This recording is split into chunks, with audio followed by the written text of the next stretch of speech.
everyone, I'm Alana Pierce, and welcome to IGN's VR Mechanics 101 presented by Oculus.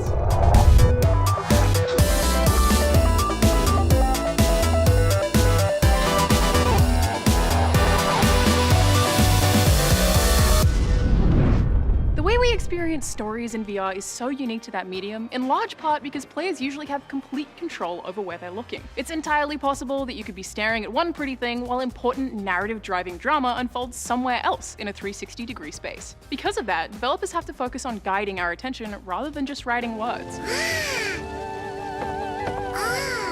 A combination of smart world design, sound design, and visual cues can drive players through 360 degrees of virtual freedom, and different games certainly exercise different approaches. It is growing harder to separate the real from the imagined. Edge of Nowhere is a great example of how to make a traditional video game narrative work in VR. It's a third-person action-adventure that uses a bunch of different techniques to naturally breadcrumb players through a story with a particularly smart use of directional audio. You know where to look because you hear where sound or dialogue is coming from. Ava?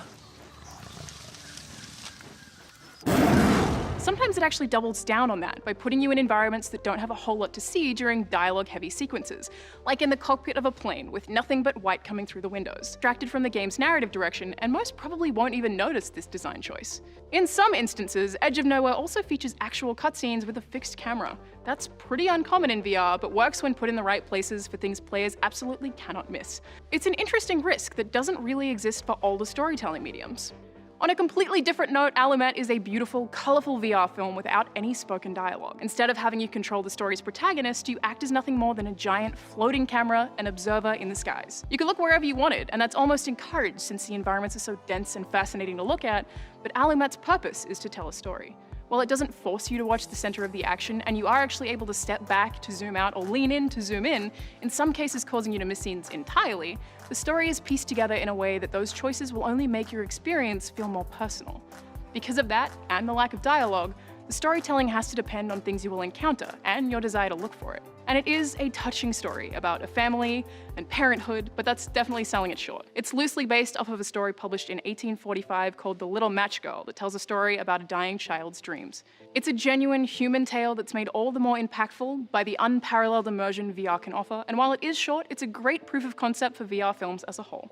To completely contrast the other two games we've spoken about, let's see how VR tackles comedy with Rick and Morty Virtual Rick-ality. Morty clone, pay attention to me.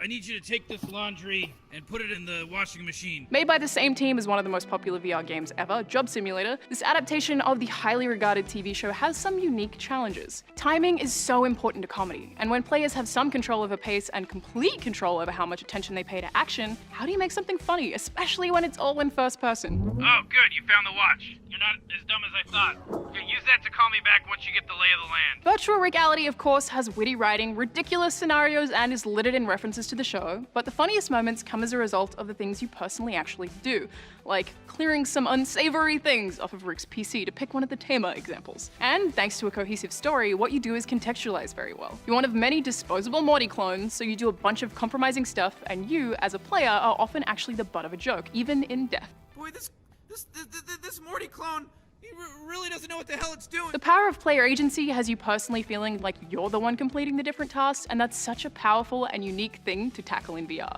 Rick and Morty Virtual Rick-ality is a pretty short VR experience, but it's a great example of both how to make VR games funny and how to successfully put franchises people already know and love on new hardware. Hi, looks like you're dead. Welcome to Purgatory. The devil's not available, so you get me, the devil's secretary. That was a look at how 3 different games tell unique stories through VR. For more Mechanics 101 and VR in general, keep it right here on IGN. This video is presented by Oculus, and for more Rift experiences, visit oculus.com.